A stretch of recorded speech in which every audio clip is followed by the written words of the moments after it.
Olá, sejam todos muito bem-vindos. Eu sou o Rafa Costa e estou aqui com o Marcelo Ferraz na nossa sala de edição. Salve, meus amigos, tudo bem? Ô Marcelo, tá gravando aí? Vocês conseguem filmar? Tá gravando, Marcelo? Fred, vem pra ponte. Vem de lá aqui, ó. Não, ali não é rota de avião. Segura. Ó, vendo o OVNI, não é pra falar. Primeiro OVNI que nós estamos gravando aqui em Minas do Camaquã. Lá em cima. Tá descendo na montanha, parece. É o nosso primeiro OVNI. Uhul! De Carona com os OVNIs é uma produção do History Channel que acaba de ganhar o prêmio de melhor série documental no Rio Creative Conference 2019. E, continuando a discutir a criação e edição de séries para TV, nós chamamos aqui Alfredo Barros, montador de cinema em Porto Alegre, para conversarmos sobre a experiência e os desafios de se montar uma série documental para TV a cabo. Valeu, galera. Estamos aí de novo, diretamente dos Pampas Gaúchos aqui, para falar um pouco sobre esse trabalho de montagem de séries. E aqui conosco também o diretor, roteirista e idealizador da série, Eduardo Cabeda. Gurizada, é uma honra, um prazer enorme falar de cinema, falar de montagem, falar de edição, falar dessas ferramentas que tornam os nossos sonhos realidade.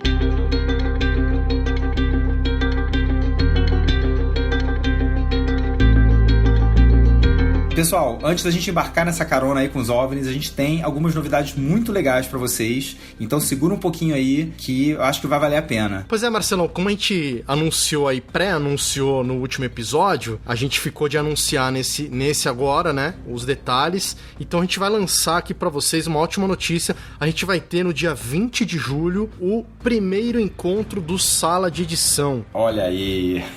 A gente vai ter finalmente um encontro. E o que vai ser esse encontro, galera? Esse encontro vai ser o seguinte: a gente vai ter 2 períodos, tá? No primeiro período da manhã, a gente vai gravar um episódio ao vivo num estúdio com o Fabiano Casa. Essa é a segunda grande novidade.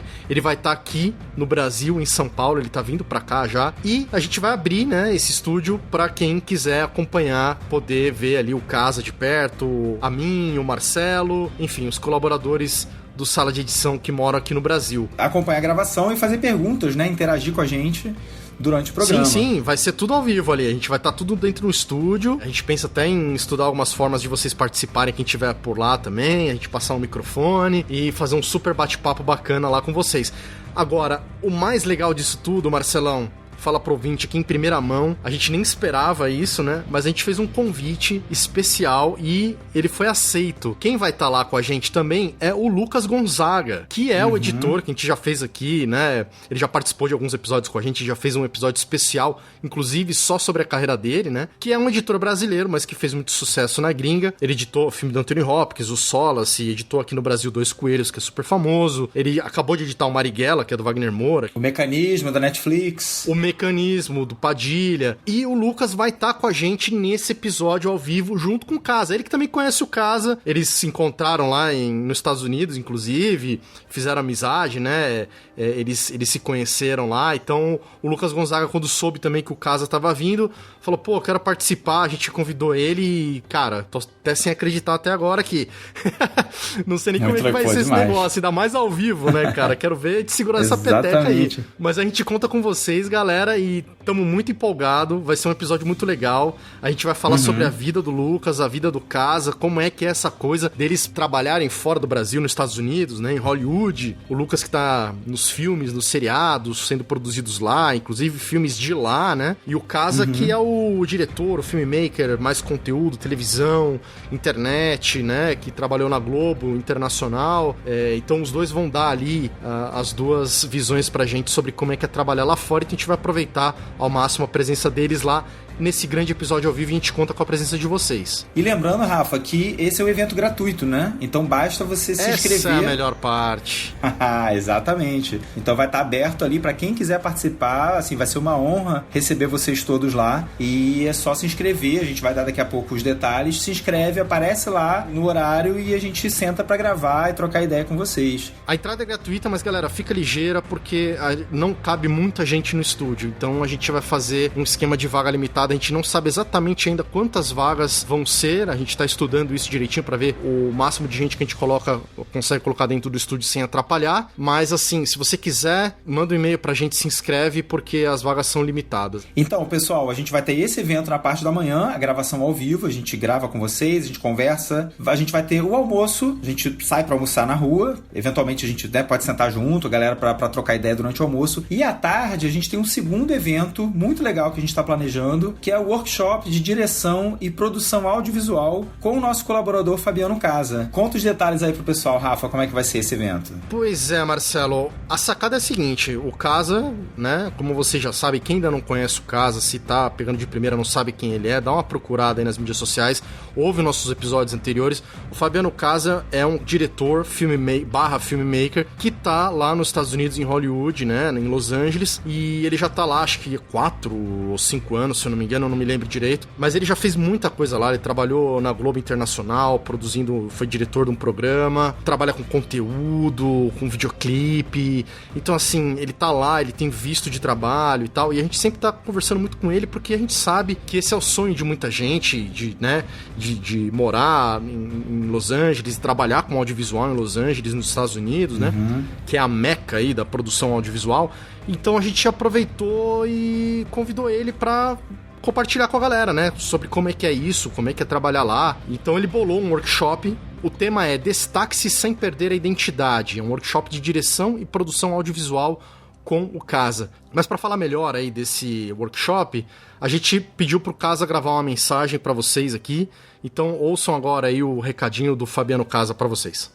Ô, galera do Sala de Edição, amigos e colaboradores, que alegria, que prazer. Olha, estou muito feliz com a oportunidade de estar indo ao Brasil e ter esse momento com vocês do primeiro encontro do Sala com o nosso querido Lucas Gonzaga, cara. O Lucas é um queridaço, um talento do nosso país, assim como tantos outros diretores, editores, produtores, enfim, da nossa indústria do audiovisual, mas especialmente o Lucas, que tem uma experiência muito boa nacional e internacional, desenvolvendo projetos incríveis. É um querido, é um amigo, então vai ser um papo muito bom. Estou muito feliz e lisonjeado de poder estar junto com todos vocês. O Sala tem sido um espaço incrível de aprendizado, de troca de informação, de relacionamento, e eu sou muito grato ao time do Sala pela oportunidade e por esse privilégio que vai ser de dar o meu primeiro workshop na vida, que vai ser o Destaque-se sem perder a identidade, onde eu quero falar um pouquinho sobre a minha carreira profissional como diretor, filmmaker, pelas empresas que passei, esse tempo aqui nos Estados Unidos. Muita gente me pergunta sobre visto. Eu quero dar um passo a passo, é possível, tem muita gente com qualificações profissionais no nosso mercado que pode aplicar para o visto que eu tenho e se candidatar a vagas de trabalho aqui nos Estados Unidos. Vamos falar sobre processo criativo, identidade profissional, evolução pessoal, profissional. Onde você pensa estar daqui 10 anos? Essa é uma boa pergunta daqui 5 anos. Eu nunca, de verdade, me imaginei que estaria dirigindo um programa de televisão nos Estados Unidos ou que eu viria a Los Angeles 10 anos atrás, quando eu estava na época da faculdade. Nunca imaginei isso. Mas as coisas acontecem e eu acho que se elas acontecerem com foco e planejamento, tornam muito mais fáceis a sua caminhada. É uma alegria muito grande compartilhar minha experiência de vida com vocês e fazer desse momento um momento único na minha carreira, na carreira de vocês e que a gente possa crescer juntos. Então, fica aqui minha gratidão, minha alegria desde já. Já estarei aí em São Paulo e eu espero vocês no mesmo estúdio logo após o encontro do Sala de Edição. Valeu, Sala!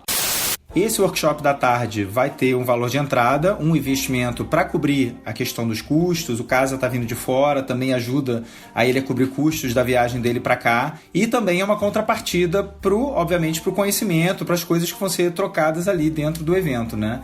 O valor do workshop é de R$150. E lembrando, pessoal, as vagas são limitadas, então aproveita, corre lá, faz o seu cadastro se você tiver interesse para poder garantir o seu lugar. Pois é, galera. Galera, isso é muito importante. Então, se você tá com interesse, tanto na parte da manhã quanto na parte da tarde, ou nos dois, né? Lembrando que a parte da manhã é gratuita, a gravação do episódio, e a parte da tarde, o investimento de R$150. Você tem que mandar um e-mail pra gente, que é contato@saladeedição.com.br, e aí você vai poder reservar o teu lugar, a tua inscrição. A gente passa mais detalhes pra vocês. Lembrando que a gente vai dar preferência pra quem é do Sala VIP. Então, se você é um assinante do Sala VIP, você vai ter preferência nessas vagas, né? Então, corre o quanto antes pra garantir a sua vaga, tanto na gravação do episódio quanto na palestra do Casa. A gente vai mandar recado aí pra vocês pelo Instagram também, pelo Stories e tal, assim que a gente souber exatamente o número das vagas, mas assim, não é muita, então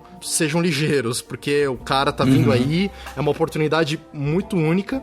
E na parte da manhã a gente tem o Lucas Gonzaga, você vai poder conhecer o cara, né? Isso é uma oportunidade rara, né, Marcelão? Uma oportunidade aí de ver o cara de perto e poder conversar com ele. Ele com certeza depois do episódio vai estar ali à disposição da galera, né? Quem sabe você até almoça ali junto com ele, né? Junto com a gente. Então, se eu fosse você, eu corria e me inscrevia logo, porque tá imperdível. E a gente tem um detalhe, Rafa, de que os assinantes do plano ouro do Sala VIP ainda vão ter um desconto para esse workshop da tarde. Assim, os assinantes do plano ouro vão ter 30% de desconto no workshop do Casa. Então, se você é um assinante ouro, saiba que quando você se inscrever, você vai ter aí seus 30% de desconto, conforme a gente prometeu ali nas contrapartidas do plano ouro. E lembrando, se você tá ouvindo pela primeira vez tudo isso e nem sabe que existe o Sala VIP, o que é o Sala VIP? O Sala VIP é um plano de apoio que a gente criou aqui pro Sala de Edição, para vocês ajudarem a gente a manter aqui esses episódios no ar, né? O programa, o Sala de Edição, ajudar a gente com os nossos custos e com toda a trabalheira que dá aqui. Então a gente oferece para vocês alguns planos lá, tem o bronze, o prata e o ouro, que cada plano tem sua contrapartida, então conforme você quiser aí, você pode entrar e se associar. Lembrando que a gente tem grupo do Telegram, lista de melhores amigos do Instagram, temos fotinho com links no site, enfim, tem várias contrapartidas.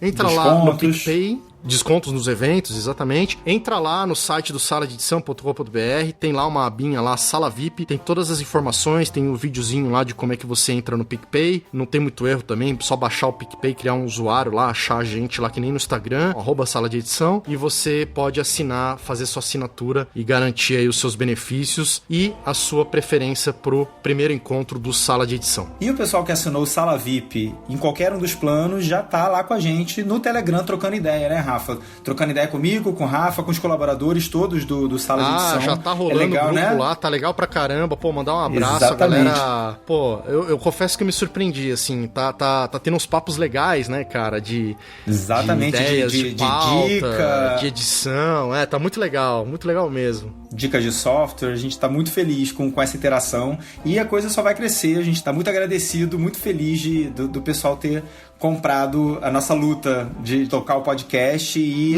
fazendo essa comunidade crescer, né, cara? A gente tá muito feliz. Fundamental, a gente tá muito feliz por isso.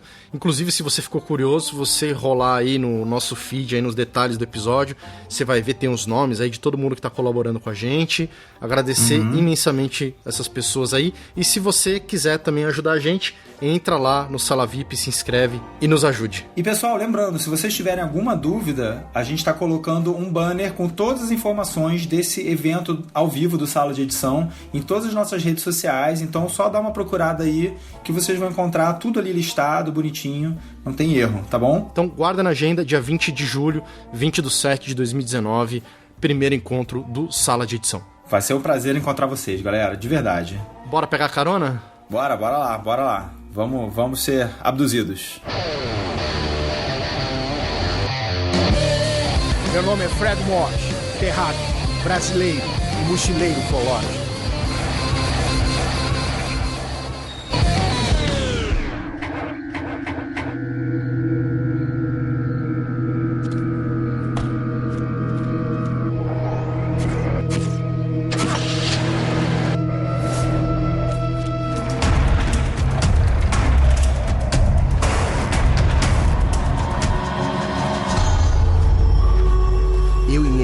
Vamos colocar o pé na estrada em busca de diferentes fenômenos extraterrestres.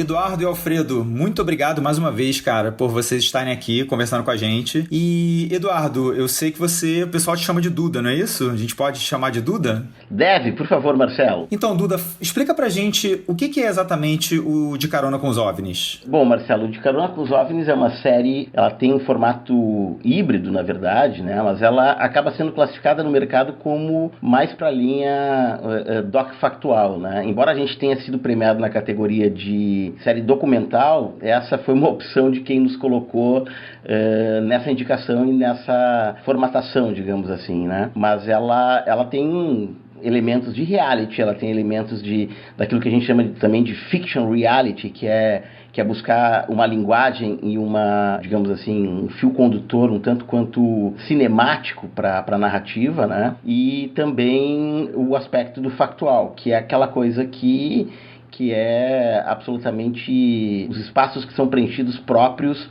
pelo aspecto de coisas que são quase que crônicas do dia a dia e do momento em que aquilo está acontecendo. Ou seja, só para citar um exemplo, né, a gente estava nos lugares onde aconteciam fenômenos ufológicos.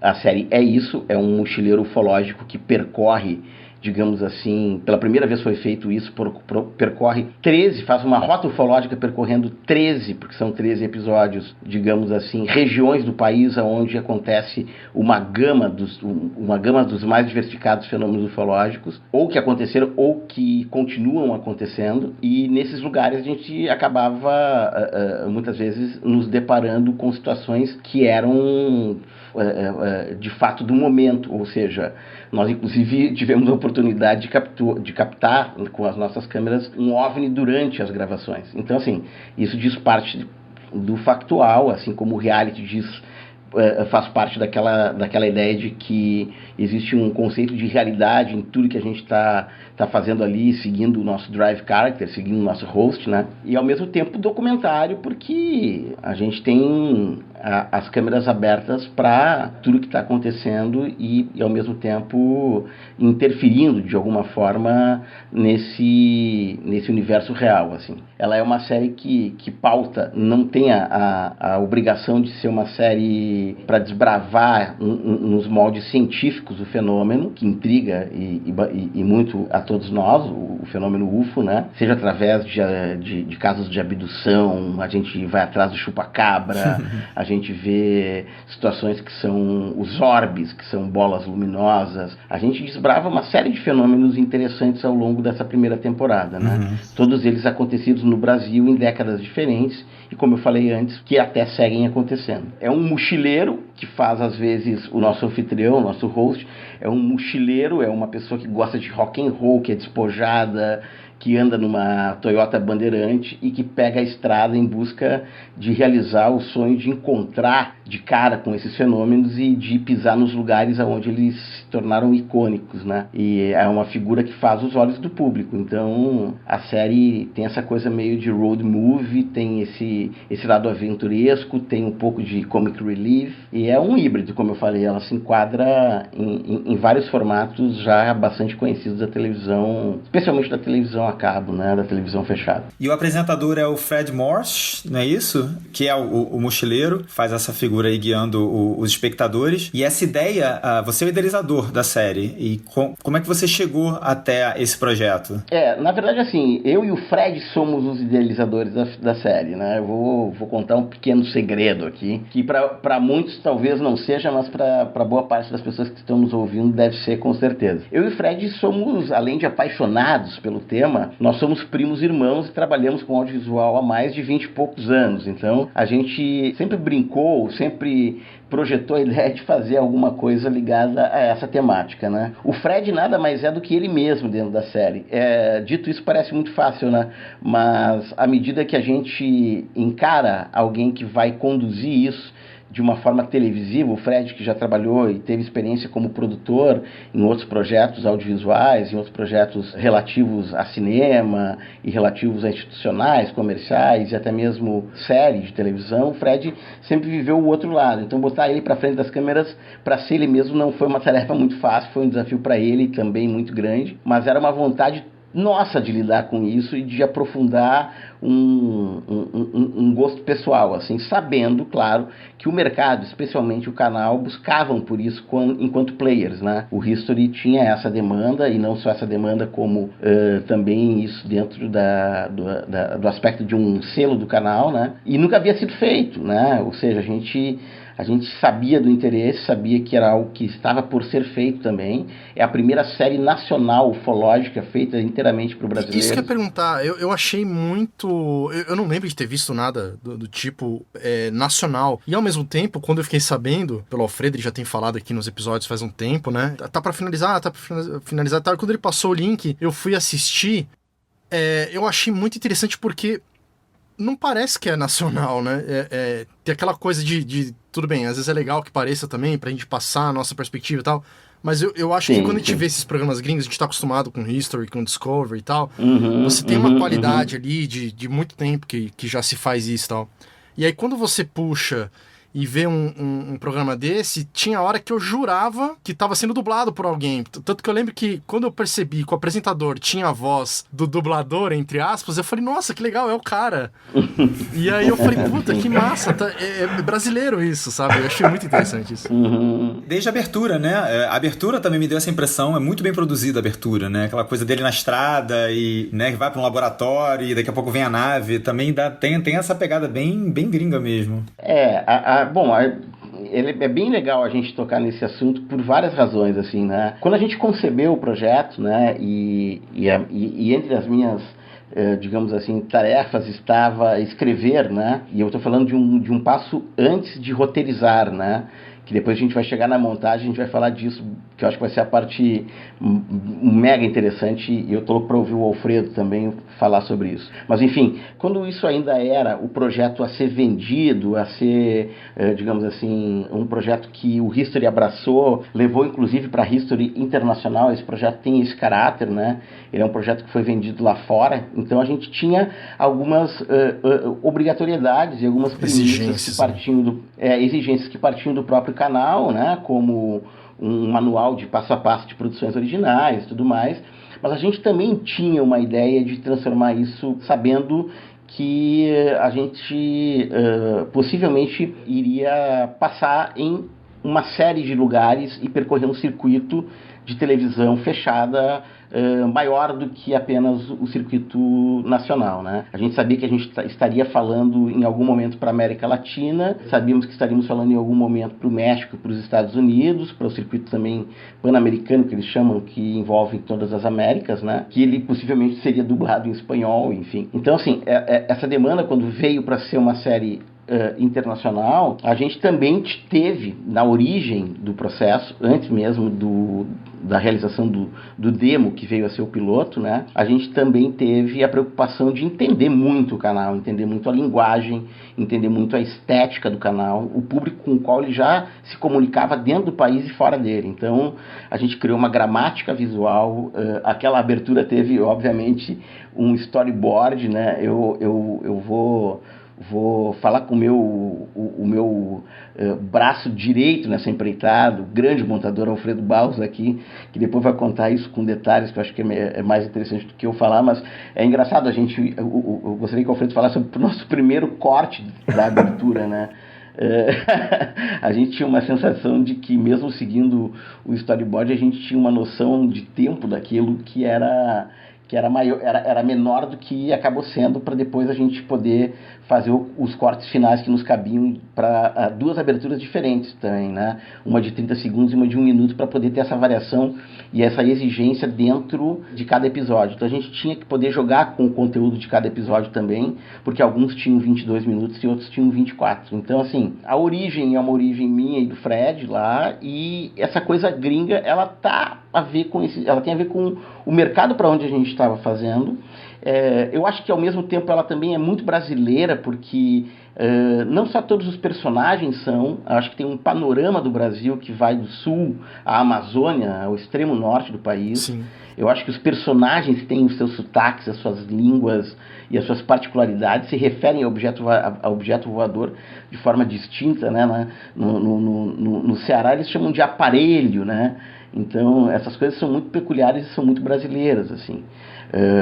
Mas a gente também tinha, em termos de linguagem, claro, essa preocupação, tinha um perfil estético que pudesse ser também, de certo modo, acompanhasse as linhas do canal, mas fosse também universal, né? Então eu acho que essa pegada tem muito disso, assim, mas eu também acho que ela tem uma coisa que eu aprendi muito no processo, e eu acho que a gente, em termos de conteúdo internacional, tem que aprender, tem que olhar para isso. A figura do roteirista é uma figura ainda que eu encontro com uma certa resignação no país. Ele é visto um pouco, às vezes, como uma figura na pirâmide invertida do que é visto lá fora, ou seja, tem um papel muito importante em construir as coisas criativamente, inclusive o plano estético, né? Então a gente procurou estudar muito o history, estudar muito o público-alvo, mas eu acho que a gente também procurou não perder a nossa brasilidade, assim.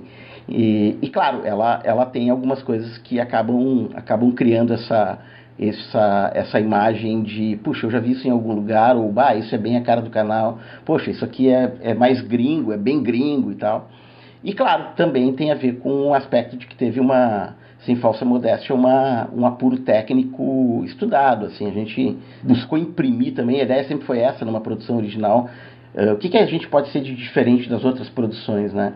Era levar um pouco da carga narrativa do cinema para dentro de um produto reality, de um produto documental. Muito bem. Agora eu fiquei curioso, você falou aí do primeiro corte, já estamos entrando para esse assunto aí da coisa técnica, né? Vamos aproveitar o gancho. Explica aí pra gente qual foi essa história do primeiro corte aí da abertura, é isso que vocês estavam falando? Sim. Não, é que assim, ó, tem uma... Como é que foi, Alfredo? Como o Duda falou já não chegou a entrar no ar, né? Mas ele comentou que eu e ele... Não chegou. Eu e ele, a gente tem déficit de atenção, assim. Então, cara, ver a gente trabalhando é uma coisa bizarra. Acontecem histórias, assim, maravilhosas. Essa coisa da abertura, cara, a gente tinha que fazer uma abertura de 1 minuto. Era 1 minuto, né, Duda? Isso? 1 minuto. Só que assim, ó, eu tinha presetado o meu timeline do Final Cut pra ele começar em 1 hora, uma coisa assim, né? Começava em 1 hora, em vez de começar em 0000, começava em 1 hora. E aí, cara, não sei por que eu me atrapalhei, assim, e eu achava que ele começava em 1 hora e 1 minuto, e não 1 hora. Não sei por que me deu essa... E a gente montou e tava achando, cara, nos quebrando a cabeça, e o negócio a gente achou que tava pronto, mandamos pra lá com 2 minutos. Eu sei por que ele se atrapalhou. Eu posso fazer a defesa dele aqui. Sabe por que ele se atrapalhou? É porque quando a gente chegou nessa parte do processo, a gente tinha, muito embora a gente tenha sofrido alguns problemas no meio do caminho, a abertura era para ter sido filmada no começo da série, houve a possibilidade de um parceiro do canal, dentro do núcleo de ad sale, via fazer parte, a gente tem que mudar o veículo que a gente tinha pensado, né, e tal. A gente ficou num compasso de espera, sofremos um assalto, tivemos que jogar isso para um cronograma final. Enfim, as coisas foram bem complicadas. Quando a gente foi gravar, então, a gente tinha algumas limitações e tal, né, mas a gente tinha muito bem decupado e muito bem estudado o que a gente ia gravar e qual a história que a gente ia contar para a abertura. E a gente ficou com muita vontade, digamos assim, aquele tesão retraído, né, para esse momento que, enfim, é a cara da série. Ela vai ser aproveitada de várias formas, essa abertura iria ser aproveitada de outras formas e tal, até para chamadas, enfim. E aí a gente estava numa parte muito prazerosa de fazer, então é muito técnico, eu acho que o Alfredo pode comentar depois isso, assim, todos os detalhes de technical requirements que são exigidos pelo History, que dizem respeito para o delivery, para as entregas finais, entregas técnicas, é algo que a gente vive, parece que, né, pelo menos essa foi a minha primeira experiência num nível internacional com um grau de exigência tão grande. Então, a gente vê ali a cara da indústria batendo na nossa porta, literalmente, né? Agora, Duda, uma pergunta, uma curiosidade. Você edita? Bom, aí eu não edito absolutamente nada. Não vou dizer que não, porque eu acho que o diretor tem que saber editar, né? Mas eu já vi que você é daqueles que fica ali do lado. Não, eu fico. Eu digamos assim, eu sei me virar no Premiere, não no Final Cut, e o Alfredo até me lembrava o seguinte: olha, a tua chance de aprender a editar é agora. Isso quando saiu o Final Cut X, né? Final Cut X. Só que eu já tinha aprendido a editar muito contraintuitivamente no Premiere. Eu já tinha me estragado muito no Premiere. Mas é tipo assim, o que um editor de verdade faz no Premiere, sei lá, em 1 hora eu levo um dia para fazer. Entendi. Né? Eu diria que eu tenho um olhar, eu tenho aquela coisa que o diretor acha que precisa ter. Mas você ficou ali com o Alfredo na ilha todo dia. Como é que foi essa dinâmica entre vocês? Pois é, daí a abertura o fato foi esse, a gente se entusiasmou, tinha essa relação técnica por causa do uplink depois desse material, onde era a setagem de como as coisas estavam sendo, porque entra um monte de coisa, né? A gente tem um monte de exigências do canal, ali a gente tem o que eles chamam de bump in, bump out, a gente tem as cartelas de entrada, produção original, tem depois, enfim, tem um monte de presetagens que são prévias do canal, eles nos mandam isso em projeto, né? Então a gente tinha algumas obrigatoriedades. Foi muito legal fazer, foi a parte mais ficcional dentro do programa, a gente levou bastante tempo esperando para mexer nela, né? Teve bastante pós, claro, depois. E eu acho que a gente tinha muitos planos bacanas, né, Alfred, que nos deram a opção de montar aquilo de várias formas diferentes. Então é por isso que a gente acabou fazendo uma versão mais legal e mais longa. Não, exatamente. Infelizmente não foi ao ar. Essa era o problema também, porque tinha muito material bom, assim, cara, era muita coisa boa. Aquilo ali é uma cena de ação, assim, né? Tipo, ele descendo, aí o OVNI tá passando por cima do carro, o carro para, desliga, aí liga de novo, ele entrava dentro do laboratório. Uma coisa assim, corria na floresta, putz, um negócio. E quando eu exportei aquilo, a gente mandou, não me lembro quem é que... Cara, mas isso aí tá com 2 minutos. Não pode ser, porque é o timeline, porque não sei o que. Eu fui olhar, realmente estava com 2 minutos. E aí acabou ficando uma peça para depois, talvez, ser usado como promoção e tal. Ficou tão legal, eu acho importante falar isso, né? Mesmo que a gente tenha se passado nesse primeiro processo com relação a isso, essa peça ela ficou tão legal que as pessoas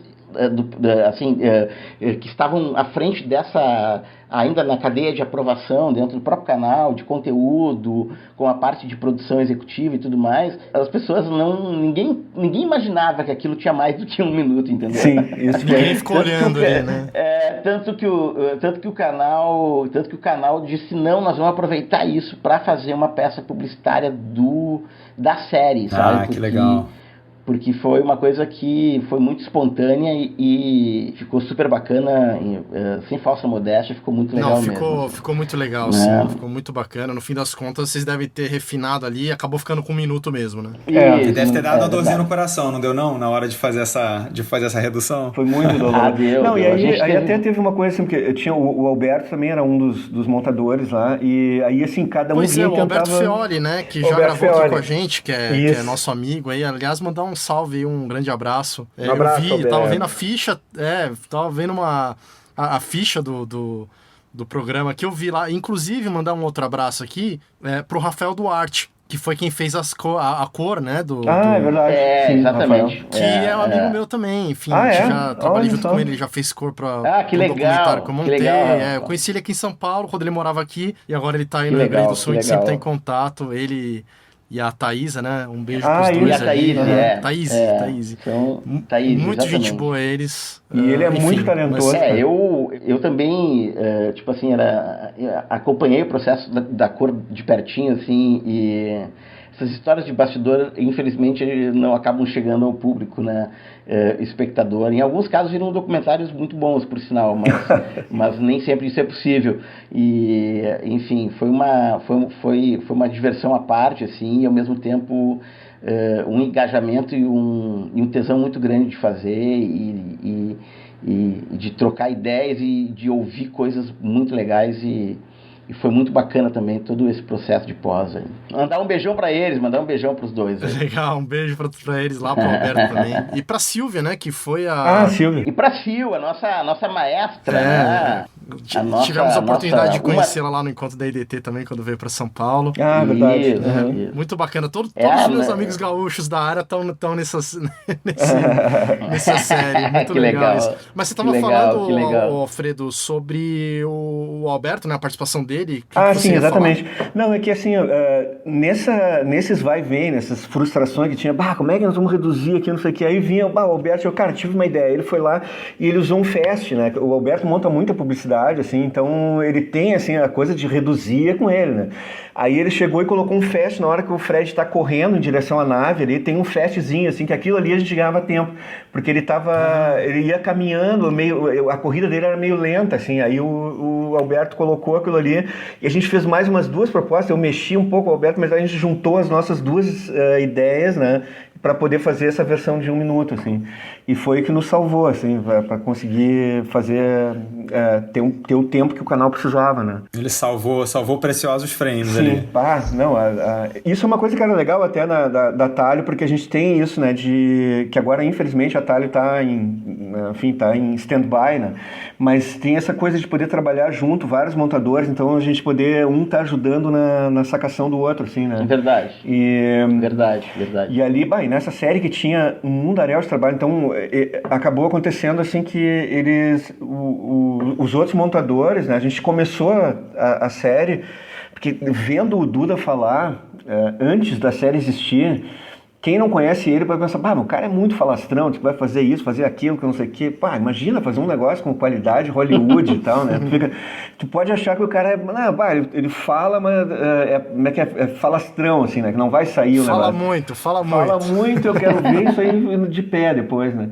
Cara, e quando veio, realmente, assim, tinha dava pra perceber, assim, essa qualidade técnica, qualidade de conceito, assim, né, de como construir os planos, assim, a decupagem, tem uma coisa muito cinematográfica em alguns momentos. E você editou todos os episódios? Pois é, isso é uma coisa bem interessante, porque a ideia era que tivesse mais de um montador, assim, só que...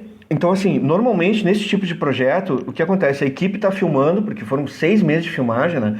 A equipe está filmando e a gente começa a montar, vai recebendo, vai montando. A gente fez isso no primeiro episódio, cara, e a gente entrou em desespero, assim, porque o episódio ficou muito ruim, cara, muito ruim, assim, ficou largo, tava longe daquilo que a gente tinha se proposto, assim, no início, né? Até porque tem uma coisa que é interessante, assim, eu, quando via esse tipo de programa na TV, eu tinha um preconceito, até, assim, achava, isso aí é subproduto, assim, é uma coisa, coisa para uma chinelagem de audiovisual, esse negócio de, programinha, não sei o que, entrevista e tal, parece um troço, assim, que é, sabe, da várzea, assim, sabe, um negócio que não, é coisa pro segundo, segundo escalão, assim, sabe, segunda divisão. O negócio é cinema, né, publicidade, sabe? Esse tipo de programa parece que é uma coisa meio de, assim, de como é que é, refúgio, sabe, da indústria audiovisual, o povo que é mais, assim, os caras que não fazem cinema, isso aqui vai fazer esse tipo de programa. Então eu tinha um preconceito, olhar para assim, isso vai ser barbada para editar, eu vou tirar de letra, né? Cara, quando eu peguei o material, quando veio, comecei a tentar dar conta daquilo, porque, claro, esse é o aspecto do documentário que, quando junta com a televisão, cara, é um negócio explosivo, assim, porque tu tem uma quantidade de material que é de documentário, ou seja, umas entrevistas de 40 minutos, 1 hora, muito material de cobertura, muita coisa, assim, aqueles drones que interminável, quantidade de drone, o cara com a câmera que ele entrava no meio do mato e era aquela câmera ligada, assim, e o Fred tinha essa particularidade, esquecia a câmera ligada, então a câmera ficava literalmente ligada horas, em plano de sequência. Isso é o que eu chamo de reality, né? Ele achava que estava ligando a câmera e desligava, e aí ele desligava a câmera e achava que estava gravando. Tivemos planos memoráveis. Cara, tinha material que não acabava mais, assim. E aí, era estratégia para pegar OVNI, Alfredo. Era estratégia para pegar um alienígena passando, alguma coisa assim. O pior é que, muitos momentos, aquela câmera na mão, gravando sem querer, ela dava uma confusão de imagem que a gente acabava usando, assim, em alguns momentos, como para dar aquele clima de confusão, fugindo e tal. Então botava umas borradas, umas coisas, que era da câmera dele caminhando, assim, com a câmera ligada, né? Então, nos salvou várias vezes. Mas a coisa interessante que eu queria comentar, assim, é que esse meu preconceito, cara, quando eu comecei a tentar montar, eu entrei em parafuso, assim, que eu via que, cara, a gente não conseguia botar o programa de pé, assim, então, bateu uma frustração, então a gente mandou até pro Fred assistir, e o Fred falou, cara, nós estamos fodidos, acabou, nós não temos programa, esse programa tá horroroso, cara, não tem, e a gente naquele desespero. Aí a gente pensou, cara, nós não vamos ter como fazer isso, né, de montar separado. Pensei, cara, eu preciso do Duda para montar. Essa ideia que eu tinha foi abaixo, assim, a ideia de que era uma barbada fazer e tal. A gente precisa ter um roteirista. Então, isso até é uma coisa que eu costumo comentar, que normalmente o que acontece na filmagem é muito comum. num audiovisual, assim, num filme e tal, o diretor vem num desespero de achar que ele não tem o filme, né? Ele chega na ilha, cara, não sei se vai dar certo, não sei o que, porque tinha isso. O cara tá apavorado porque ele viu todas as coisas que deu errado, né? E aí o montador começa a tranquilizar o diretor. Não, cara, fica tranquilo, olha só, junto isso aqui, aí o cara começa a ficar mais tranquilo, fica maravilhado, e ele se reconecta com o filme, né? E ele vai ficando em paz. Então o montador traz essa paz pro diretor. No caso desse programa, cara, aconteceu o contrário, assim, a gente entrou em desespero, assim, eu achei que, cara, não sei montar, não sei, isso não funciona. Eles filmaram demais, falta cobertura, falta não sei o quê. Eu tava num pavor. Aí veio o Duda, as primeiras vezes que a gente trabalhou junto na edição, ele, não, cara, assim, ó, pega aquele plano lá, não sei o quê, pega aquela fala, tá, até aqui, agora... E aí ele foi trazendo essa tranquilidade pra montagem, né? Dizendo, não, ele sabia o que ele tava, ele sabia que ele tinha o programa, sabe? Isso é uma coisa visão toda pra mim, na cabeça. assim... Cara, foi um aprendizado isso, assim... Pra gente queimar a língua, né? Editor geralmente não gosta do diretor ali exatamente, do lado, né? Cara, sentado. Você vê que quando eu puxei a exatamente. conversa, ele tava perguntando, eu tava só sondando pra ver como é que foi essa logística. Porque o Duda falando, eu falei, meu, o cara devia ficar cada minuto na ilha. E no fim, quem chamou ele foi o próprio Alfredo. Vocês já se conheciam antes, não? Cara, a gente se conhece... Sim, a gente se conhece desde 2008, há mais de 10 anos e trabalhamos juntos há mais de 10 anos. Ah, então já... Já tinha. Tava entre inclusive, amigos. Os nossos filhos são muito amigos, são da família mesmo, assim. Não, é muito legal o Alfredo, a maneira como ele, e a naturalidade com a qual ele conta isso, mas assim... Na hora foi um pânico mesmo. Ele precisa saber que eu não estava também tranquilo, assim, parece que eu cheguei lá e resolvi tudo, não é bem isso. Então, assim, eu sabia quem era o Alfredo como amigo, mas eu sabia também quem era o Alfredo como montador, tanto que ele foi parar num projeto de tamanha responsa, né? E sabendo que o troço não era fácil e que o nível de cobrança era altíssimo. Sim. E que aquilo tinha uma primeira vez em tudo, em muitas coisas que a gente estava fazendo. Era a primeira série subufológica do Brasil, era a primeira série de exportação, até onde eu sei, de reality, que o produto é um produto original que pode ser replicado e que foi comprado pelo canal para seguir uma outra estrada depois, enfim. Então, assim, tinha uma série de coisas de primeira vez ali, né? E isso passa, claro, também por formatar um programa que é bem como o Alfred falou, assim, a gente está acostumado de olhar, de sentar na frente da televisão, pegar um Largados e Pelados do Discovery, enfim, olhar programas desse tipo e achar que eles são absolutamente subprodutos, ou que aquilo ali é uma coisa tão entretenimento que parece que os caras ligam a câmera, cada uma delas tem uma lente angular, enfim, tem tudo 70-200 milímetros e os caras puxam zoom, deixam a câmera ligada e... Cara, quando vocês forem ver, assim, eu fui procurar isso, fui estudar. Até agora, o nosso consultor da série está fazendo uma série para o Discovery Internacional. O cara que foi consultor da nossa série. Marcão, tem que mandar um abraço pro Marcão. Marcão, grande Marcão, um grande abraço pro Marcão aí, Marcão. O Marcão virou, mais uma vez, anfitrião da Discovery, já tinha feito uma série internacional para a NetGeo, né? Internacional, são duas séries que não vão passar, em princípio, no Brasil tão cedo. E essa última ele acabou de gravar essa semana. Então, assim, a equipe dos caras era do tamanho da nossa, para vocês verem como a coisa... tu poderia olhar e pensar, poxa, a gente tem ali uma equipe de 12 pessoas, né? É uma equipe relativamente grande para um reality. Mas para o que a gente queria fazer dentro desse reality, dentro desse doc factual, assim, era trazer essa estética, trazer essa linguagem, precisava desse povo para poder realizar isso. Cada entrevista daquelas tem 3 câmeras, no mínimo, assim, 3 câmeras, Nossa. Às vezes tem 4, tem momentos ali que tem 6 câmeras que tá rodando, sabe? Então tem o drone, tem a câmera que o Fred usa na mão ali, tem as outras 3 câmeras que dão um plano contra plano e mais um plano mais aberto que mostra os dois, né? As duas pessoas que estão sendo entrevistadas. Então, cara, é muito material. Trabalhoso pra caramba. E aí o processo, assim, a gente tinha, com essa nova... Quando a gente chegou à conclusão que não tinha como montar sem o Duda estar junto, né? Porque o que acontece ali, esse preconceito que a gente tem com esse produto é porque ele parece que já nasce pronto, né? O negócio fica tão amarradinho, assim, que parece que, não, isso aqui é barbado. O cara foi juntando ali, tudo é meio lógico. Só que essa lógica, velho, ela não é dada pelo material, nem pelo roteiro, pelo pré-roteiro. Tu tem que achar essa lógica dentro do material que tu captou, assim. Então, cara, era muito complicado, assim, pra gente poder é difícil da gente conseguir ter na cabeça a estrutura, né? Quando chegou no final da série, eu tava conseguindo ter a estrutura dos episódios na minha cabeça, que eram sempre dois fenômenos, né, que apareciam. Tinha sempre um ufólogo que comentava esses fenômenos. Daí a gente tinha uma preocupação, assim, tinha o tempo total, que tinha que ter 24 minutos, né? E aí a gente tem que ter uma preparação pro final de cada bloco, né? Então, cada vez que vai trocar pro comercial, a gente tinha que antecipar uma coisa que ia acontecer depois para deixar o cara curioso para continuar assistindo. Então tem essa coisa que é meio assim, cara, isso é uma coisa que os americanos dominam assim, horrores. Eles falam fluentemente e é uma a língua, questão né? complicada também, porque o tema também é muito... É um tema que já esteve mais em moda, né? Nos anos 90 aí, com Arquivo X... né? Isso. Até antes, com Star Trek e tal, mas Star Trek era mais ficcional, né? Arquivo X era uma coisa que se propunha... mas é coisa do alienígena. do alienígena. Mas eu fico imaginando que deve ser bem difícil mesmo, porque aquela coisa, você não tá... Embora você tenha dito que até captaram algumas imagens reais ali de algumas coisas paranormais e tal, você não tem imagem pra ficar ilustrando o que o sujeito está falando o tempo todo. Não, exatamente. E até uma curiosidade que o próprio...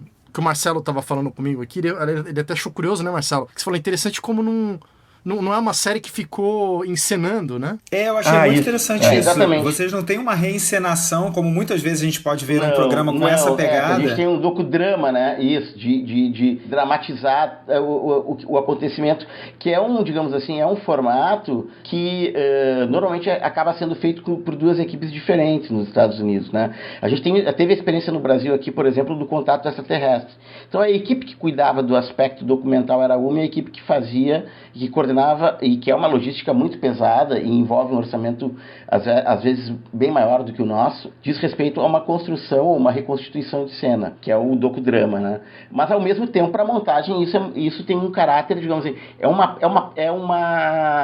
é um pré-roteiro muito mais bem armado e muito mais bem definido para ele poder ser adiantado na ilha de edição, enquanto as coisas estão sendo captadas na lógica de indústria mesmo. A verdade nós tínhamos, no caso, era um produto e é um produto onde o post-script ele é indissociável do caráter factual, do caráter do fiction reality, por exemplo.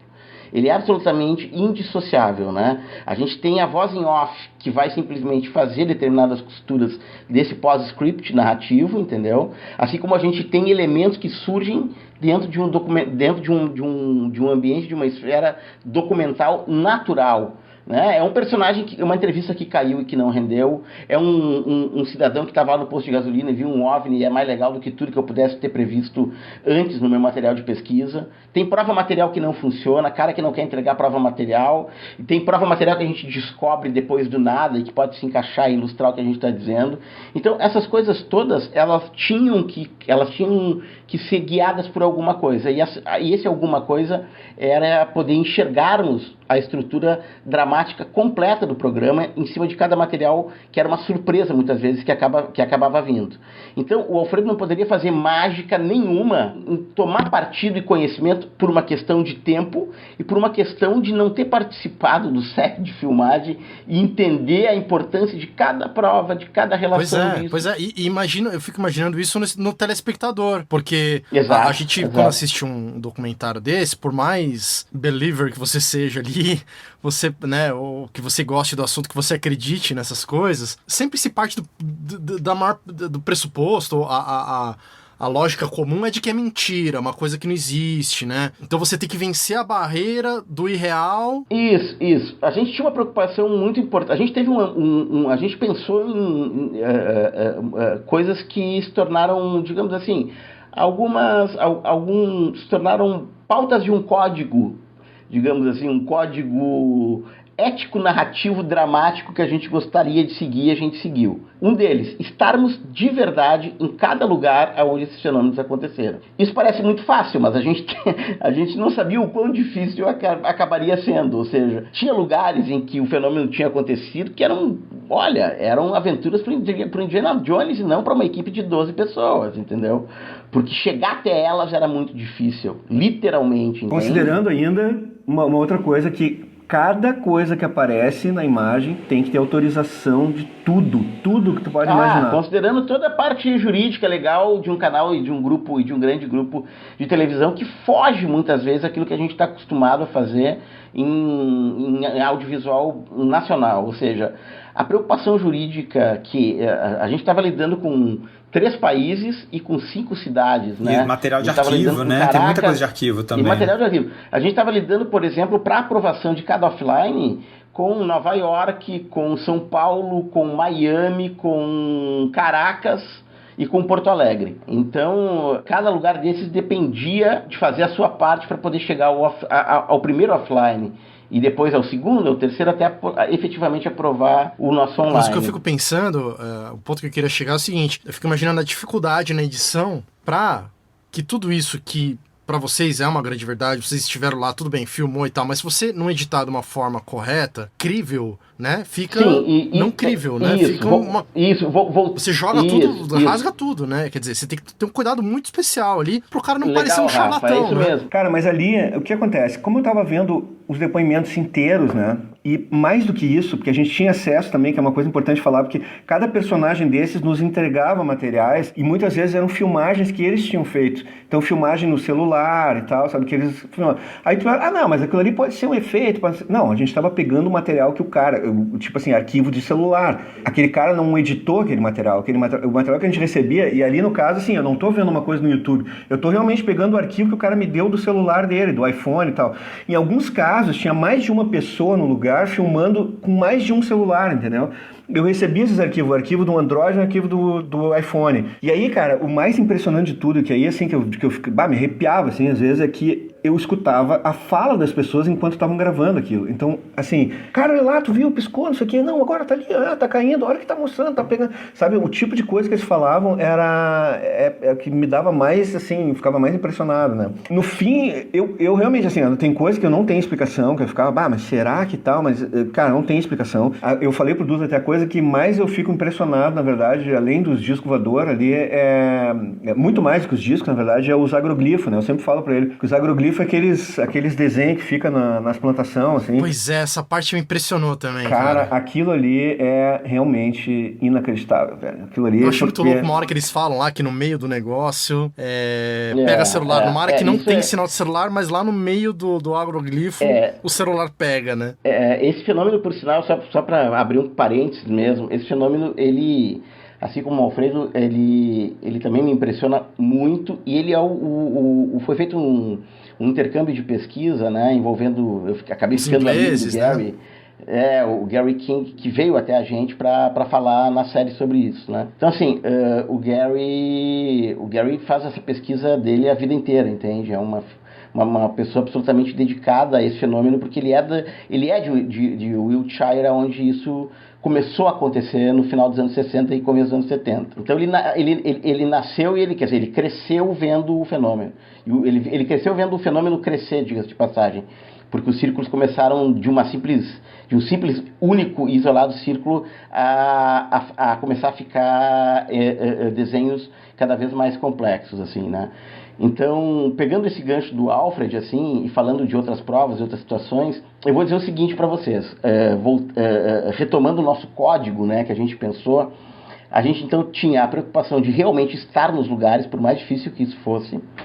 Segundo, de tratar o assunto, porque a gente tinha uma consultoria, a gente foi buscar, digamos assim, a nata da ufologia brasileira, aquelas pessoas que são pesquisadores e que seguem na ativa, aquelas pessoas que têm um histórico ufológico e de contribuição para a ufologia brasileira, não só dentro do Brasil, mas para o mundo, que participaram de eventos absolutamente extraordinários dentro do Brasil e também fora dele, e que são pesquisadores e pertencem à MUFON, né, que é o maior grupo de pesquisadores de ufologia unidos do mundo.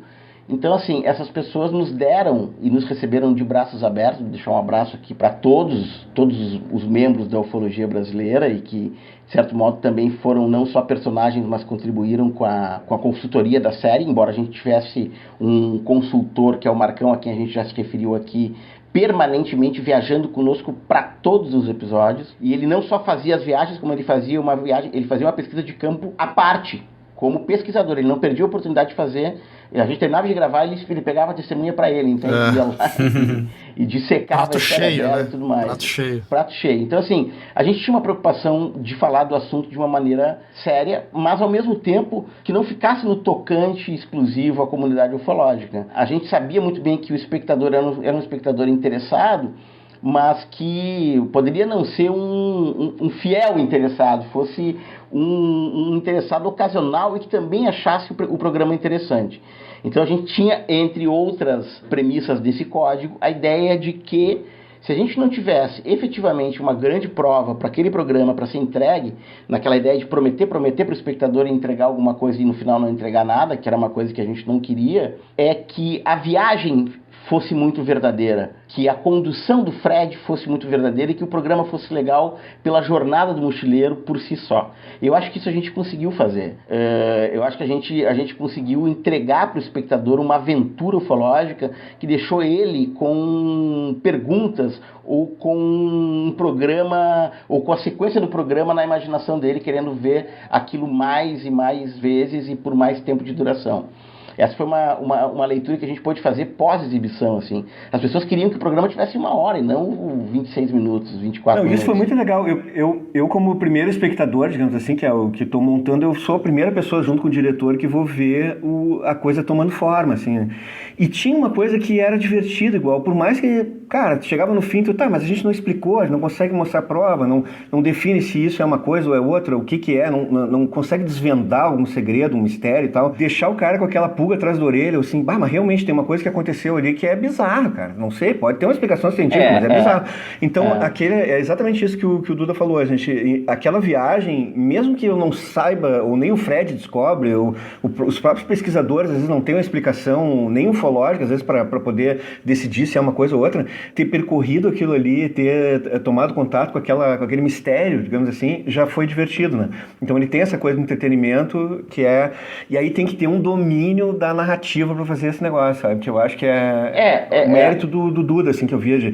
Acho que, cara, ele criava os offs, aqueles offs que vocês veem no programa, ele criava na ilha. Eu tenho, inclusive, alguns vídeos, assim, que eu fiz com o celular, ele escrevendo off, gravando no microfone ali e tal, e ele fazia com a voz dele, pra gente poder ter como guia, né? E depois o Fred refazia esses offs no estúdio, né? Então, cara, tinha um entusiasmo, uma coisa, assim, de fazer e burilar aquele texto e tal, e eu via aquilo nascendo, assim, que já era... Eu via que tinha uma... Cara, tem uma pegada ali que ele é divertido, assim, é de pessoas feito por pessoas que acreditam e com esse assessoramento todo, quer dizer, não é uma coisa chutada simplesmente, assim, uns aventureiros, né? Tem um monte de gente, e isso era uma preocupação muito grande que eles tinham de respeitar a comunidade ufológica, assim, respeitar, tinha uma coisa, o que se pensa sobre isso, as perguntas que eram feitas respeitavam essas coisas que já vinham sendo pesquisadas, né? Pesquisa que já era feita sobre aquele assunto. Né? Pegando o gancho do Alfred, é uma coisa mais ou menos assim, a gente tinha essa preocupação e, em contrapartida, a gente tinha um arco dramático e uma narrativa a ser seguida. Aquele arco ali, ele era um arco que poderia ser tensionado, por exemplo, por uma prova. Às vezes a gente tinha um depoimento muito forte que tensionava esse arco, às vezes a gente tinha uma prova muito forte, às vezes a gente tinha um fólogo com uma fala muito forte, às vezes a gente tinha uma paisagem que era completamente uma atmosfera quase que de outro planeta e que era muito forte. Às vezes a gente tinha um fenômeno e um caso do passado que era muito forte, que tinha um histórico muito forte, então... E tinha também umas porcaria no meio, né? Tinha uns pepinos que a gente pegava no depoimento, que eu vou te contar uma coisa, assim, era desesperador. Não fechava, assim, mas o que acontece é o seguinte, a estrutura ela existia e ela verticalizava e ela seguia alguns preceitos de uma narrativa ficcional para a gente poder chegar a ter uma história que vai ganhando corpo, que vai tendo curvas dramáticas e vai tendo um gráfico dramático e terminar de alguma forma com um cliffhangerzão, assim, né? Dizer, putz, o que é isso? Então, o nosso grande cliffhanger final, o nosso grande clímax, quando a gente terminava cada episódio, que muitas vezes era retomar uma prova material contundente, era, na verdade, uma grande pulga atrás da orelha do espectador. Então, cada episódio era isso. Aquilo poderia ser interpretado como um fenômeno que não tem explicação ou com algo que o espectador teria que achar com uma resposta que não era simples para dizer o que aquele fenômeno, o que aquele caso, o caso daquele episódio acabava sendo. Então, assim, a gente terminava de modo a entregar alguma coisa para o espectador, que era ele ter que se obrigar a continuar o episódio na cabeça dele, assim. Então, isso eu acredito a isso também, uma estrutura narrativa condizente com a linha de entretenimento da televisão e tudo mais, mas também com um preceito básico de uma série ficcional. A gente está, para usar um termo em voga, né? Que acaba, eu quero maratonar essa série, eu quero ver para onde é que o Fred vai na próxima aventura, qual é que é o próximo caso que ele vai me apresentar, ou se eles vão trazer alguma resposta no outro episódio sobre o que a gente ficou pensando nesse aqui, entendeu? E vocês conseguiam fechar um por um, ou vocês foram montando o esqueleto de todos e lapidando? Não, eles tinham uma escaleta prévia, né? Eles tinham um pré-roteiro. Muitas vezes esse roteiro era quase um mastercine, em alguns casos, né? Mas ele era muitas vezes abandonado. A gente conseguiu fazer e seguir a estrutura básica do que foi feito previamente, eu acho que nos 2 ou 3 episódios, onde assim dava para se defender muito bem se eu não estivesse por perto, entendeu? Eu acho que no máximo uns 2 ou 3. Não tinha como. Os outros não. Não tinha como. Aquilo ali, cara, assim, é muito mas ele tinha escaleta e assim, eles eram escaletados e ao mesmo tempo a gente ia... Isso é muito legal, agora entrando num teor técnico do assunto, bem técnico mesmo, do ponto de vista da montagem. É assim, embora eu saiba me defender no Premiere, no Final Cut 7 e tal, eu não me considero um montador e acho que o diretor não deve montar os seus próprios filmes, é uma defesa que eu faço, eu acho que a chance de ele errar é enorme, né? É uma coisa... E de se apaixonar por aquilo que não deve dentro de cada cena também. Então, assim, acho que os diretores têm que ter os seus montadores, mas, assim, eu fiquei impressionado com o que eu pude enxergar do que o Final Cut X foi capaz de oferecer de produtivo e de dinâmico e de veloz e de facilitador pra gente dentro desse projeto, que eu acho que nem o Premiere e nem o Avid nos dariam, né, Alfredo? Sim. Pra você foi uma novidade? Você nunca tinha trabalhado em um projeto com Final Cut? Esse Final Cut não, eu não. Eu fiquei impressionado, sei lá, com essa coisa de, não sei como vocês chamam isso, mas de Tetris. Essa pista invisível que tem no meio, que é um ímã. Timeline magnética. Pode empurrar, timeline magnética invisível. Ela é uma timeline magnética diferente das outras. Ela parece um Tetris, ela organiza as coisas de uma maneira...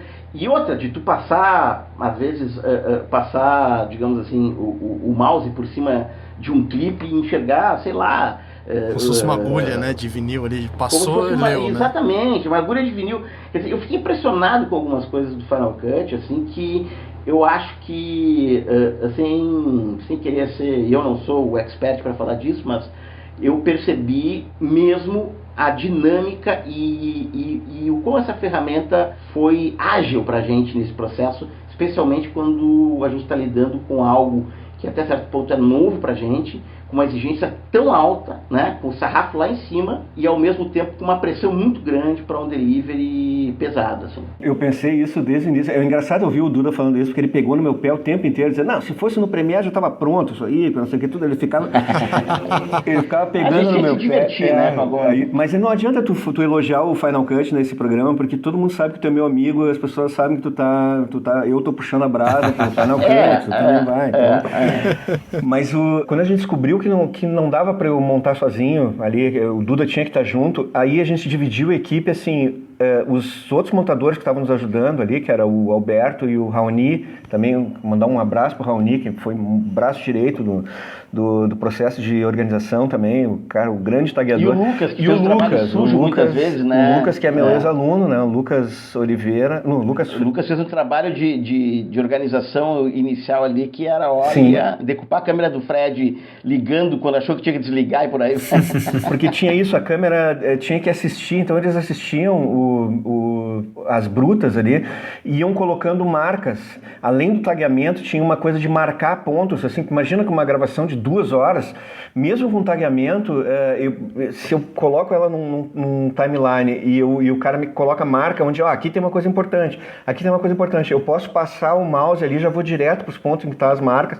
Isso ele ia fazendo, assim, eu não tinha tempo de assistir uma fita inteira do Fred com coisa que não servia para nada, com lixo, né? E então isso aí o Lucas fazia. Então a gente tinha 3 pessoas ali, que era o Alberto, o Lucas e o Raoni, que faziam esse pente fino no material antes de chegar para eu meter a mão. Então eles, inclusive, faziam um primeiro corte, assim, de levantar as coisas, né? Não é nem bem o primeiro corte, mas colocavam no timeline, assim, tipo um copião, né? Com o material inteiro, para não precisar estar catando nas coleções ali. Só um pouquinho, Alfredo, um material inteligível pra gente, né? Porque quando a gente achou o formato e a gente ficou muito próximo de enxergar o programa como ele era, quando os guris faziam esse trabalho, eles já faziam de maneira inteligível e intuitiva para nós. Ou seja, de repente alguém chegava ali e por livre e boa vontade dissesse, olha, deixa eu montar um pouquinho, inteirado 2% sobre o assunto, ele não iria a lugar nenhum. Mas eu e o Alfredo fomos descobrindo mecanismos onde esses tagueamentos muito pessoais faziam sentido de forma direta para as estruturas que a gente já dominava. Aí assim, a gente dividia os tagueamentos, a gente acabava colocando assim, cena de insert, aí a gente botava tudo que era insert daquele episódio, cena de deslocamento, né? Então todos os deslocamentos ficavam naquela coleção, cena de, aí cada entrevistado, né, separado, aí os entrevistados sim, que eles já colocavam no timeline e separavam, marcavam as perguntas do Fred para poder me localizar ali, né? Então, cara, teve esse trabalho assim, de pré-organização ali para eu poder depois pegar junto com o Duda e montar, ficava já o filé, assim, pra gente poder, daí, a partir dali, realmente construir a história, né?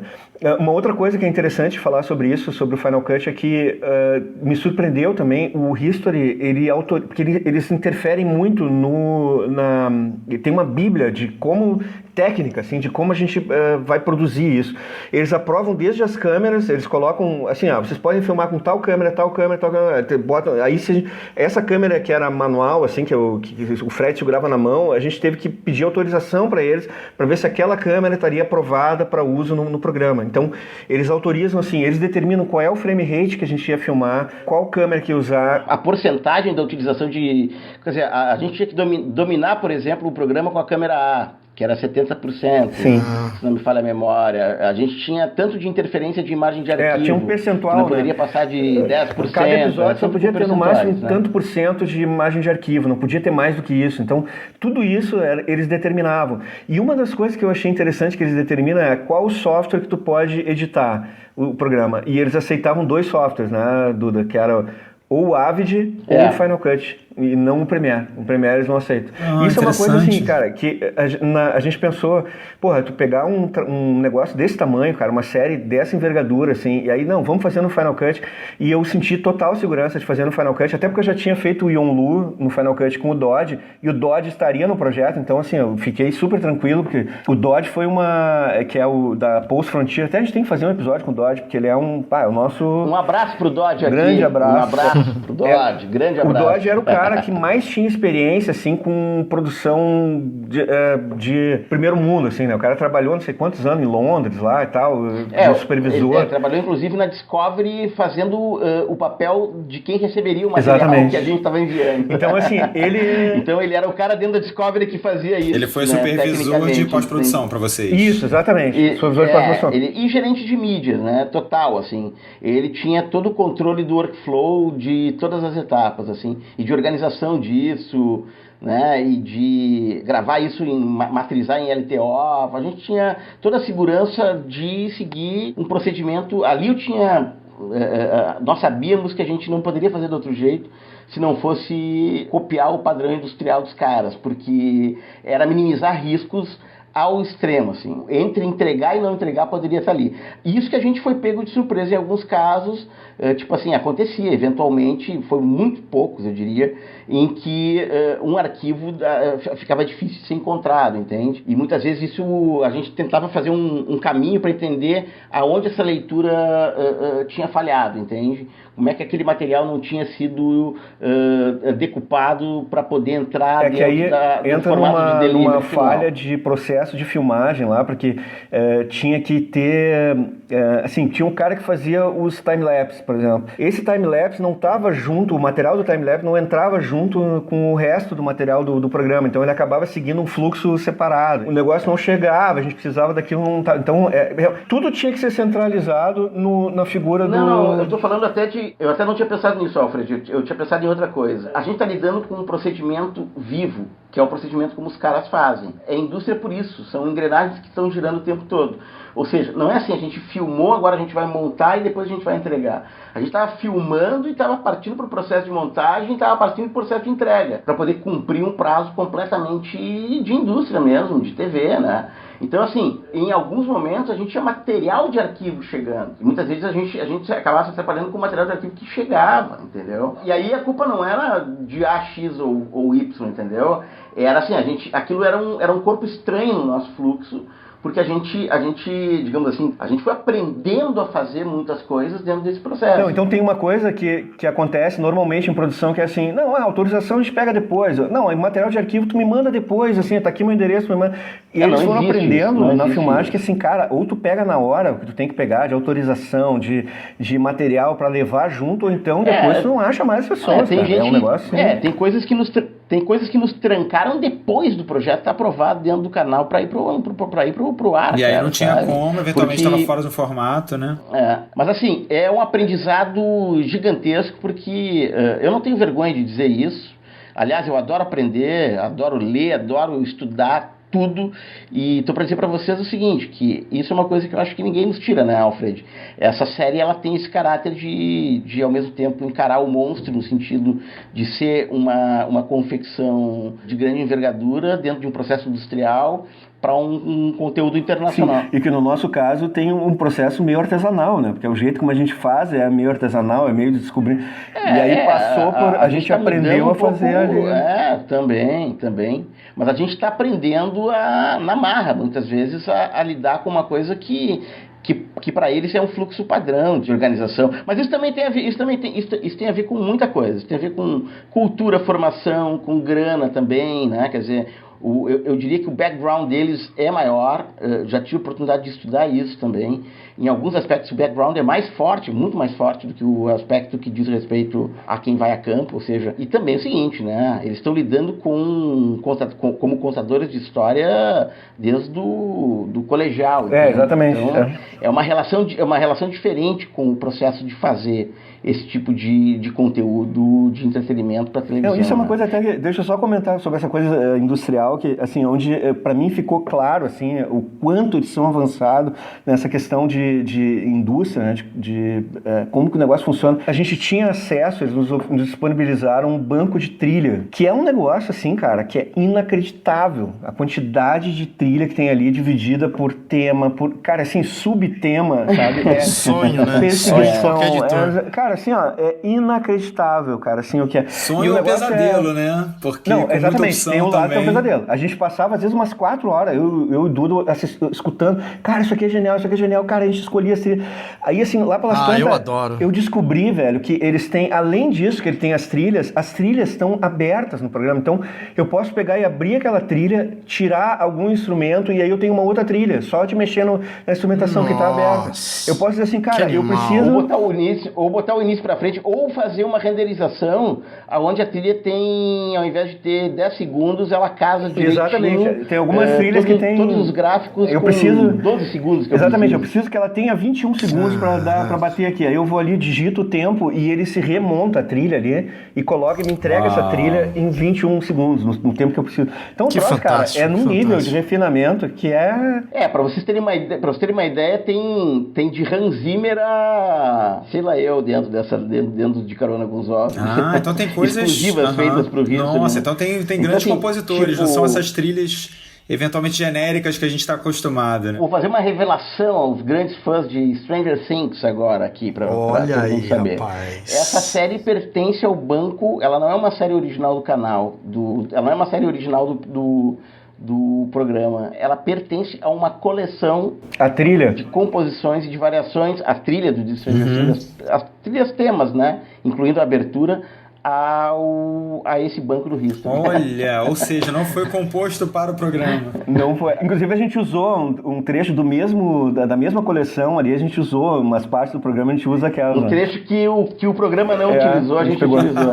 Muito bom. Que legal. E ali que eu fiquei impressionado, que eles têm um nome pra cada coisinha, assim, cara, tipo, pra tu botar no cliffhanger é o Rise que eles chamam. Aí tem um negócio, como é que é, Sting, eles têm nome pra cada, como se fosse um parafuso que tu vai entrar naquele momento. Ferramenta, exatamente. Tu tem ferramenta, coisa de 5 segundos e tal, pra tu colocar em momentos assim pontuais, de tensão, de medo, de susto. Então, cara, assim, ó, aquilo ali aí tu vê se existe gente produzindo para isso, é porque tem muito, né? Tem muita gente usando, consumindo, tem um mercado, né, para alimentar isso. Ô Marcelo, tá gravando aí? Vocês conseguem filmar? Tá gravando, Marcelo? Fred, vem pra ponte. Vem de lá, aqui, ó. Não, ali não é nossa reunião. Segura. Ó, vendo um OVNI, não é pra falar. Primeiro OVNI que nós estamos gravando aqui em Minas do Camaquã. Lá em cima. Tá descendo na montanha, parece. É o nosso primeiro OVNI. Uhul! Eduardo, você já tinha ganhado... Como é que foi ganhar esse prêmio do Rio Content? Rio Content não, mudou o nome, né? Como é que é o... Mudou, agora é o Rio TC, né? Bom, esse prêmio é o primeiro prêmio oficializado, né, da nossa indústria, vamos dizer assim, dentro do maior evento de mercado de conteúdo da América Latina. Então, assim, foi instituído nesse ano, justamente o ano que nós fomos indicados e acabamos ganhando. É uma satisfação enorme, a gente realmente não esperava o fato da gente estar um pouco mais ao sul do Brasil, as coisas são um pouco mais complicadas do ponto de vista da relação, e é natural que seja, muitas vezes, em função de como o mercado funciona. Isso é business, isso é negócio, entendeu? A vitrine, ela tá, tanto que a maior número de indicados e de indicações aos prêmios em todas as categorias são de produtoras de Rio e São Paulo. Eu acho que tem uma de Brasília, e eu acho que, se não me falha a memória, tem uma de Santa Catarina e acho que 2 da Bahia. E o resto é Rio, São Paulo e a produtora daqui, né? Então, assim, até então, como as pessoas estão falando ali, é o prêmio máximo da nossa indústria para o conteúdo audiovisual da televisão brasileira, né? Então, eles separaram isso por categorias, né? Tem uma coisa que se parece um pouquinho com o Emmy ali e tal, a gente aquilo está categorizado, então são os prêmios para as produções, né? Tem telefilme, tem teledoc, tem série documental, série infantil, reality content, eu acho, tem algumas coisas assim, tem todas as categorias principais, né? E as individuais, elas estão mais ligadas até onde eu pude ver um processo de conteúdos de ficção, porque é muito difícil caracterizar o trabalho, por exemplo, do montador numa série documental para um documentário ou para um doc-reality, entende? Então, esses prêmios, eu acho que eles ficaram mais... eles não foram nominados, não houve indicação, eles foram simplesmente anunciados diretamente, se eu não estou enganado, justamente porque eles estão mais familiarizados com conteúdos de ficção. Então, a maioria dos prêmios individuais foram nessa toada, assim. Num primeiro momento, imagino que o prêmio vai evoluir, vai pensar de outra forma futuramente, né? Mas é considerado e tem sido considerado o prêmio mais importante da indústria da televisão brasileira, assim. Mas eu acho importante, e pelo menos tem sido importante, e parece que nesse sentido e no evento foi, de trazer à tona produtos de qualidade a serem discutidos, olhados e vistos entre nós mesmos e pelo grande público. Então, assim, é um respaldo, é um termômetro, acho muito importante. Eu acho que esse evento em si, o Rio TC, especialmente dentro da turbulência que a gente está vivendo agora, desse abismo e dessa situação um tanto quanto caótica do audiovisual no campo político, acaba sendo um porta-voz, uma bandeira de um mercado altamente promissor e extremamente fértil e lucrativo. A gente tem que entender que aquilo que a gente faz e o material que a gente trabalha, como já diria Não vou me recordar quem foi que disse essa frase maravilhosa, eu queria dar o crédito, mas não me lembro agora, para não pensarem que sou eu, mas a gente faz arte para não morrer de realidade, né? Então, eu acho que o nosso trabalho é isso, entende? E como é que foi pro History? Vocês tiveram algum feedback deles? Eles ficaram... o resultado, de certa forma, foi mais surpreendente, acho que do que eles imaginavam, ou não? Eles tinham essa ciência de que ia dar tão certo? Na verdade, assim, eu não tenho com relação ao prêmio esse feedback do canal ainda, assim. Não voltei a falar com o canal sobre isso, com o prêmio, sobre o prêmio especificamente. Agora, o canal nos passou algumas informações de feedback altamente positivas no que diz respeito, por exemplo, à audiência, que é muito importante, a gente sabe, né? E digamos assim, levando em conta e em consideração coisas dentro do próprio canal, da área temática, dos programas internacionais que eles têm para tratar desse assunto e com a concorrência. Ou seja, perante a concorrência, na faixa de horário que nós migramos de 2 faixas, a gente estreou numa faixa de 23 e 20, que era uma faixa que estava sendo herdada do Alienígenas do passado, que é, para o History, um carro-chefe no mundo inteiro. Então, vocês seguraram a ponta. Estreia, nós seguramos a ponta, e aí depois a gente foi para um horário mais nobre de todos e desafiador, porque é um horário em que a gente pegaria novela em outros canais, pegaria coisas mais difíceis para concorrer, né? Que era o horário das 9h30 de sexta-feira, 21h30, né? Com reprise. Bom, a gente teve reprise praticamente quase todos os dias da semana e a série está sendo reprisada, por sinal, ainda no canal. Opa, olha aí, o ouvinte que quiser acompanhar, está sendo reprisada então no History. Eu não estou com os horários... está sendo reprisada. Eu não sei quais são os horários agora que ela está sendo reprisada. Mas ela tá. A gente tinha reprises então no sábado, tinha reprises no domingo e tinha reprises na terça. Ou seja, passaram de horário, isso foi um indicativo bom, né? Quer dizer, Foi um indicativo bom, e o detalhe, a gente estava entregando uma audiência maior para o que vinha em seguida, que era um produto gringo, né? Que era o Caçadores de Relíquias. Então a gente entregava muito bem para eles e a gente estava fazendo eles crescerem em relação a eles próprios naquele momento, entendeu? Ou seja, no momento antes da gente, a gente entregou uma audiência maior, que passou a ser uma audiência que seguiu com eles adiante, né? E você falou, Duda, que no final de cada episódio vocês tentavam fazer um cliffhanger, né? Fechar com um gancho. No 13º episódio, quando acabou a série, vocês tentaram dar uma deixa para uma próxima temporada? Como é que vocês fizeram? É legal, eu vou te dar o que o público achou, tá? Eu lia comentários, enfim... Twitter, redes sociais e tudo mais, né? Quer dizer, as pessoas, elas às vezes também acabam te achando, né? E querem conversar contigo sobre isso. Eu, na medida do possível, fiz questão de responder a todas elas e tal. De ouvir isso e de ler e ouvir ao mesmo tempo também é muito bacana, assim. Eles acreditam que sim, porque a gente deixou para mostrar no último episódio da primeira temporada o real avistamento e o único que a gente pôde capturar com as próprias mãos e com as próprias lentes. O filé ficou pro final. Esse filé ficou pro final e acho que as pessoas ficaram bastante impactadas com isso, porque elas puderam ouvir os bastidores da equipe gritando, né, com aquele negócio aparecendo atrás da montanha, assim. Então foi a primeira vez que eles ouviram, o espectador ouviu, além do Fred, a voz do diretor berrando bem bravo, que é silêncio, olha lá, tem um OVNI! E ao mesmo tempo, parte da equipe gritando também e fazendo... Alguns abduzidos, sumiu gente lá, não? Vocês contaram depois? Alguns tecendo a sua teoria, não, aquilo lá não é avião, aqui não tem roda de avião, aquilo lá não é avião, não, aquilo não é satélite, não é... Eu acho que eu vi isso numa chamada, isso não chegou a virar um trechinho de uma chamada? Virou um teaser, e uma chamada pro canal. O pessoal bem empolgado mesmo. Ô Marcelo, tá gravando aí? Vocês conseguem filmar? Tá gravando, Marcelo? Fred, vem pra ponte. Desde lá aqui, ó. Não, ali não é rota de avião. Segura. Ó, vendo um OVNI, não é pra falar. Primeiro OVNI que nós estamos gravando aqui em Minas do Camaquã.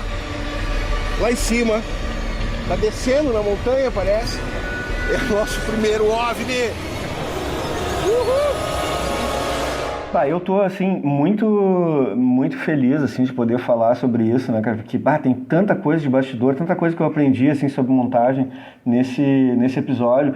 Eu descobri, assim, as minhas limitações, né? Aquela coisa de salto alto. Cara, sair do salto alto é uma coisa que é sempre uma coisa positiva, assim, né? Pra tu crescer como pessoa e tal.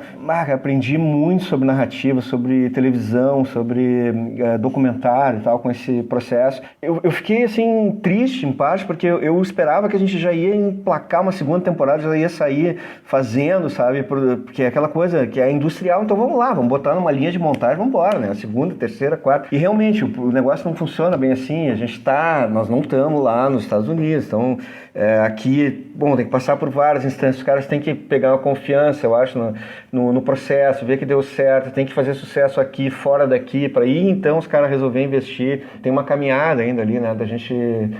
tem um heroísmo, assim, fazer isso aqui, né? Porque, com toda a limitação que a gente tem, conseguir se equiparar à sofisticação que eles têm lá, né?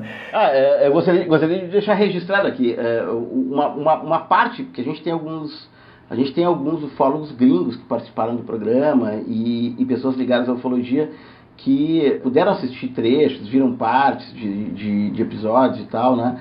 E, assim, as pessoas que puderam participar do processo também, elas ficaram absolutamente encantadas com o resultado final, assim, né? Pessoas que estão tarimbadas em fazerem parte de projetos muito semelhantes, tanto da Discovery lá fora, quanto do History, tem uma outra coisa também que eu ia chamar a atenção, que é uma coisa interessante, porque entre a nossa tribo, assim, né, do pessoal do cinema e tal, eu sinto uma indiferença, cara, e eu entendo total a indiferença deles, tipo, eles olham, mas esses programinhas de OVNI, que coisa ridícula, a mesma coisa que eu pensava antes de fazer, assim, né, tipo, parece, os caras estão fazendo esse subproduto, um canal tão legal como o History, não tem mais história, agora é só disco voador, não sei o quê, então tem um desdém, assim, que eu sinto e eu entendo total, assim, porque eu tinha esse desdém também com esse tipo de produto, né, e aí agora eu penso, vamos tentar fazer pra vocês verem o que é bom, o negócio não é mole, né?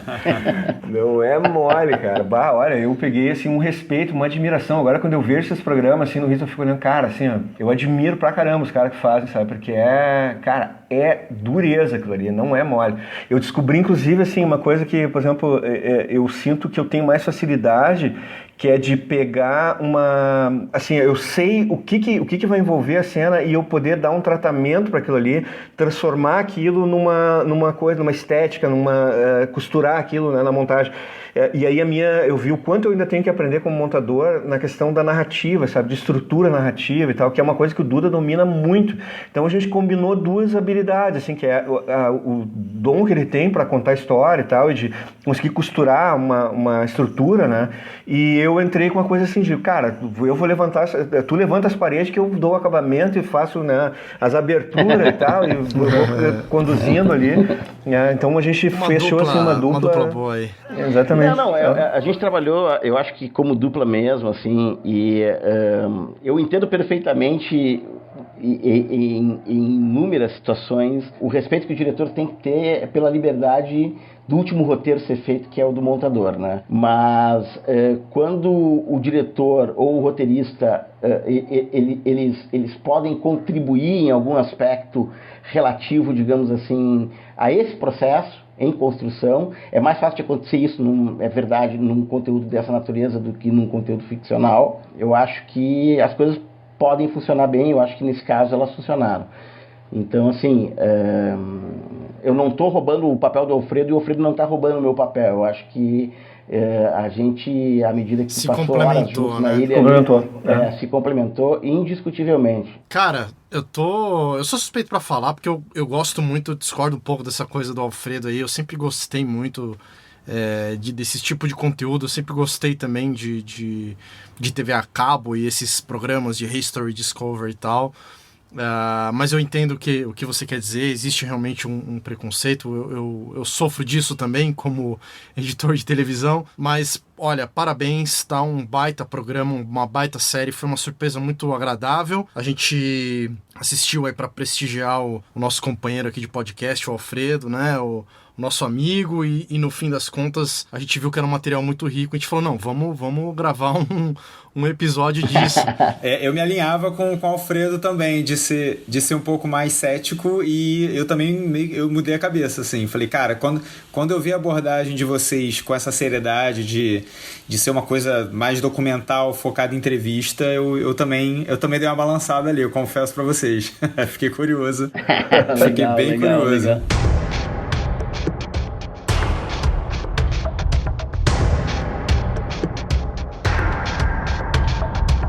Eduardo Cabeda, como é que o ouvinte faz um contato aí de primeiro grau, de segundo grau e terceiro grau com você? Como é que ele te acha nas redes? Podem me encontrar ali por Eduardo Cabeda no Facebook, ecabeda no Instagram e por e-mail ecabeda@gmail.com. À medida possível responderei a todos e entre em contato, façam perguntas. Quem gostou da série também e quem também não gostou, que se manifeste, por favor. É um prazer enorme, quero agradecer ao Rafa, ao Marcelo, vocês dois, ao programa, e dizer que é uma honra estar aqui e poder dividir isso com vocês e com os ouvintes desse podcast que só soma para a cultura e para o audiovisual brasileiro, galera. Duda, muito obrigado. Grande prazer te conhecer e conversar. E a gente aprendeu muito, valeu mesmo. Alfredo Barros, mais uma vez, cara, muito obrigado. Gente, muito obrigado. Foi assim, um grande prazer poder falar de novo no podcast sobre esse projeto que é muito importante para mim. Assim, foi um marco na minha trajetória aí. Eu espero que vocês gostem, né? Tem meus contatos aí também, quem quiser falar sobre isso. Eu criei agora um canalzinho no YouTube ali com o meu portfólio também. Então, quem quiser olhar ali, tem um portfólio novo no YouTube, né? Que eu vou mandar pra vocês o link aí. Opa, legal, vamos linkar, vamos colocar na página. Galera, muito obrigado mais uma vez. Você ouvinte que tá mais uma vez aí acompanhando a gente até o final aqui, gostou dessa entrevista, compartilha com os amigos, manda feedback, diz o que você gostou, o que você não gostou, que se você tem alguma ideia para nos dar também, a gente tá super aberto. Estamos muito felizes aqui com esse episódio, espero que vocês tenham gostado. Acompanhe a gente aí no Instagram, Facebook, Twitter, enfim, estamos em todas as mídias aí como Sala de Edição. Se você não conhece, tá ouvindo pela primeira vez o programa, procura a gente no Google aí como Sala de Edição em todas as mídias que você vai achar a gente. Um grande abraço a todos vocês.